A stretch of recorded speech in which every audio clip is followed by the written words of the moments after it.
Mesechta Rosh Hashanah. We are now zeicha to start a new Mesechta Rosh Hashanah, which comprises of 4 prokim. The Mateh Ephraim brings down a very nice inyan. He says that on the Yontef of Rosh Hashanah we eat 4 meals, 2 meals in the night and 2 meals in the day. He says it's a groiser inyan, it's a big inyan for a person to learn on each one of the meals 1 perik of Mesechta Rosh Hashanah. And he brings down, actually, he says it's a skula gedola sheyizaka bedin. To learn Mesechta Rosh Hashanah over the Yontef is a great skula to be zeicha in the din that we all have on Rosh Hashanah. The Mesechta is comprised of 2 sections. The last 2 prokim speak about the Yontef of Rosh Hashanah and the mitzvah of Tkiyah Shofar. The first 2 prokim speak about Rosh Chodesh, when it's proclaimed, how it's proclaimed, as well as the actual concept itself of Rosh Hashanah and where this applies at various stages during the year. So we start Perik Aleph, Mishnah Aleph of Rosh Hashanah, and the Mishnah starts by telling us Arba Rosh Hashanim Heim. There are in fact 4 Rosh Hashanahs during the year, not just the famous one we all know on the 1st of Tishri. First one is Be'echad B'Nisan Rosh Hashanah LaMalachim VeLaRegalim. On the 1st of Nisan, on Rosh Chodesh Nisan, it's Rosh Hashanah for the kings and for Yomim Tovim. Rosh Hashanah for the kings is talking about for stories, for documents. And we're talking here about the dating of these various documents. We're talking about ksubas, which are marriage documents, gittin, which are divorce documents, shtori halva'ah, loan documents. Any type of document had to have within it a date, and we'll explain why in a minute.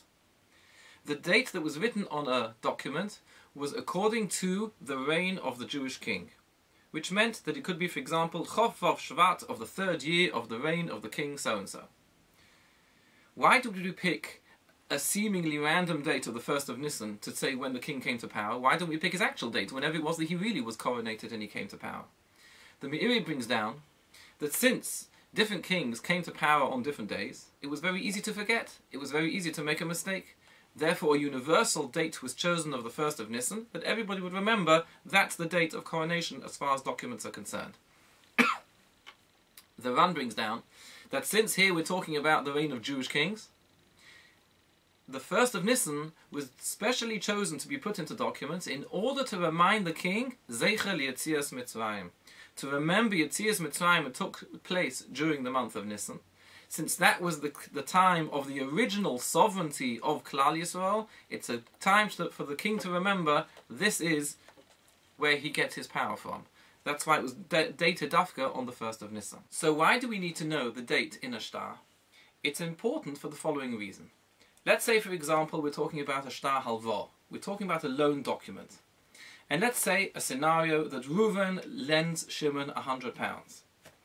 When the day comes for Shimon to pay up that debt, Shimon no longer has any money. We say that all the land and all the karka that's owned by Shimon is automatically meshubed to Reuven to pay that debt. There's a shibud karka, there's a mortgage of his property, of Shimon's property, to pay the debt to Reuven. This shibud applies even for fields, for karka, that Shimon owned, that he has sold to a 3rd party, as long as he sold that field after the date of the halva. Any lands that Shimon owned before the date of the halva have nothing to do with this halva and are not meshubed to pay the debt to Reuven at all. But Reuven has the right to go to any purchaser of a field from Shimon after the date written in the shtar. Hence, we need to know what that date is. The Mishnah continues by telling us V'lo Regalim, that the 1st of Nisan is also Rosh Hashanah for the Regalim. Regalim means Yomim Tovim. We're referring here to Pesach, Shavuos and Sukkot, the Shalosh Regalim. And the Mishnah is telling us that it must be in that order. Pesach followed by Shavuos, followed by Sukkot. Where is this applicable? There is a pasuk which tells us at the end of Parshas B'chakaisai, Ki sidoi neder la'Hashem Elokecha lo yisa'acher l'shalmoi. If a person makes a neder, for instance to bring a korban to HaKadosh Baruch Hu, he must not delay in fulfilling that neder, fulfilling that vow. The Gemara goes through various scenarios of what's called a delay, and this mission is going according to Reb Shimon, who says that the delay is after all Shalosh Regalim have passed and he hasn't brought his korban, that's when he's over on Bal Ta'acher, that's when he's over on, says Reb Shimon, it's important that all of the Shalosh Regalim must pass in the correct order. Pesach, followed by Shavuos, followed by Sukkot. Our Mishnah is telling us that the Rosh Hashanah for Regalim is Nisan, that Pesach is the first one. That means if somebody makes a neder to bring a korban a week after Pesach, he actually has quite a long time to bring his korban, because he can pass through Shavuos, through Sukkot, none of which count for Baal Ta'acha, and then through the next cycle of Pesach, Shavuos and Sukkot. Whereas somebody who makes a neder to bring a korban to HaKadosh Baruch Hu a week before Pesach only has those 7 months in which to bring a korban, because he will then pass through a Pesach, a Shavuos and Sukkot, and at that point he will be over on Baal Ta'acha. The Mishnah continues by telling us, Be'echad be'elul, this is the second one of the Rosh Hashanahs out of the 4 that we said that there were. Be'echad be'elul Rosh Hashanah le'masa behema. On the first of Elul, the Chodesh Elul, it's Rosh Hashanah for Masa Behema. The Torah tells us that there's a chiyuv for any person who owns sheep or goats or cattle. However many sheep or goats or cattle are born in any one year, 1/10 of those sheep, goats and cattle have to be given to HaKadosh Baruch Hu and declared as kodesh and offered as a korban. The farmer would take all the sheep that were born in any one year, put them into a pen, and pass them through one by one through the pen. Each 10th animal that passes through, they would put a dye on it and declare that animal as kodesh, as Masa Behema.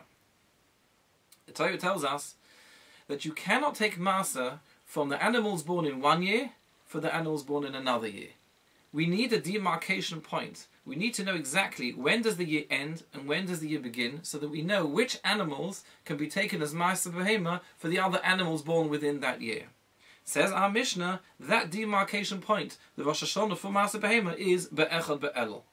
Why dafka Be'echad Be'elul?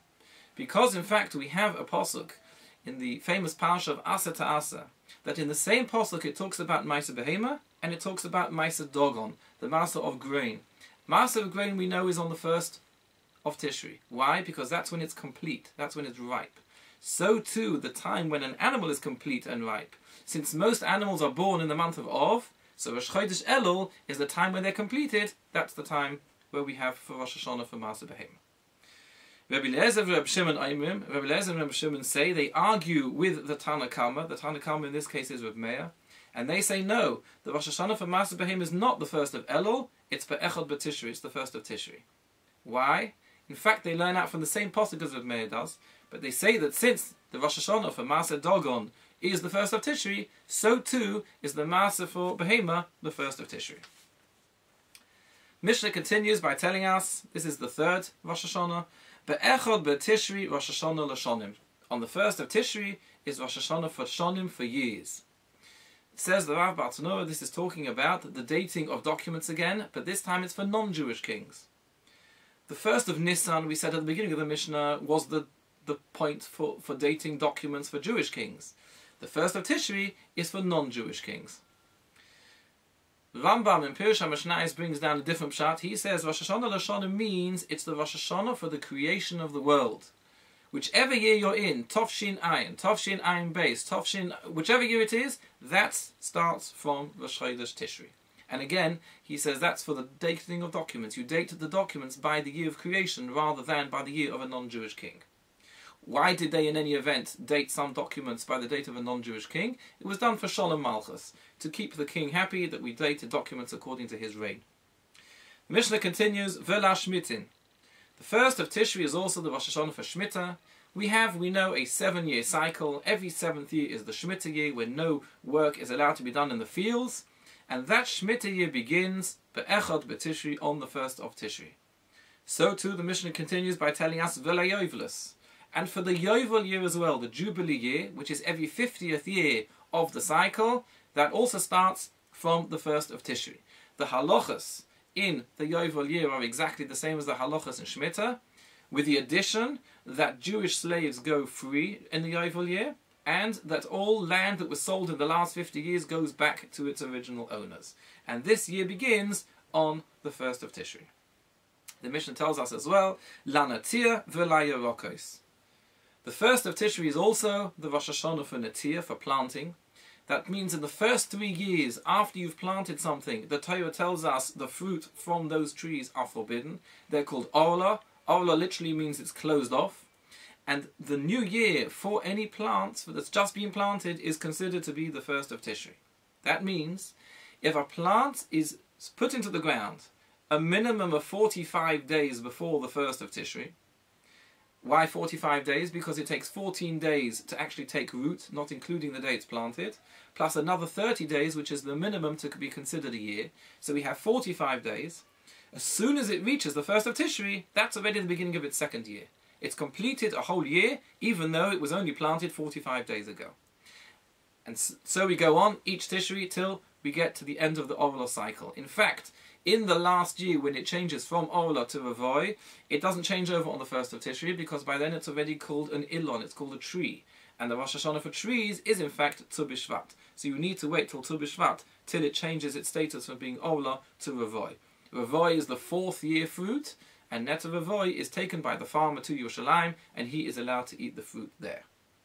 V'la Yeroke, says the Mishnah, for vegetables, we know that there is a chiyuv to separate trumas and maisrus from all vegetables, from all fruit, from all grain. And we need to know at which part of the year changes over from last year's produce to this year's produce, because you cannot separate trumas and maisrus from one year to another year. The other reason why we need to know the year in which a vegetable grows is because we know that vegetables which grow in one year, for instance, a vegetable which grew before the 1st of Tishri in the 3rd year, is considered 2nd year produce. And in the 2nd year, we separate Maisa Sheni, which the farmer takes and eats it in Yerushalayim. As opposed to vegetables which grew after the 1st of Tishri in that 3rd year, they are considered to be a Maisa Oni year growth. And therefore, rather than taking Maisa Sheni, you will take Maisa Oni and give it to the poor people. The Mishnah continues by telling us, Be'echad B'Shvat, Rosh Hashanah Le'ilon. The 4th of our 4 Rosh Hashanahs that we mentioned in the beginning of the Mishnah is Rosh Chodesh Shvat, which is called Rosh Hashanah Le'ilon, Rosh Hashanah for the trees. This means, again, for Trumas and Maisrus, we go Basa Chanota, we go according to when it blossoms. If the blossoming of the tree, the blossoming of the fruit, takes place before the 1st of Shvat, that is considered last year's produce. If it takes place after the 1st of Shvat, that's this year's produce. And again, that affects the Trumas and Maisrus you take from one to the other, and the year in which it grows. That is Kedivei Beishamai. Beis Hillel argue with Beis Shammai, and they say no, B'chamisha Osaboy. It's not in fact the 1st of Shvat, it's the 15th of Shvat. Because that, says Beis Hillel, is when most trees will blossom. What is the reason why this time of the year is chosen to be Rosh Hashanah for trees?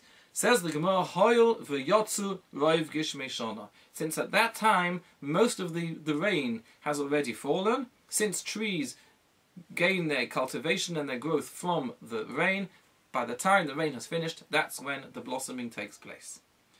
And that ends Mishnah Aleph.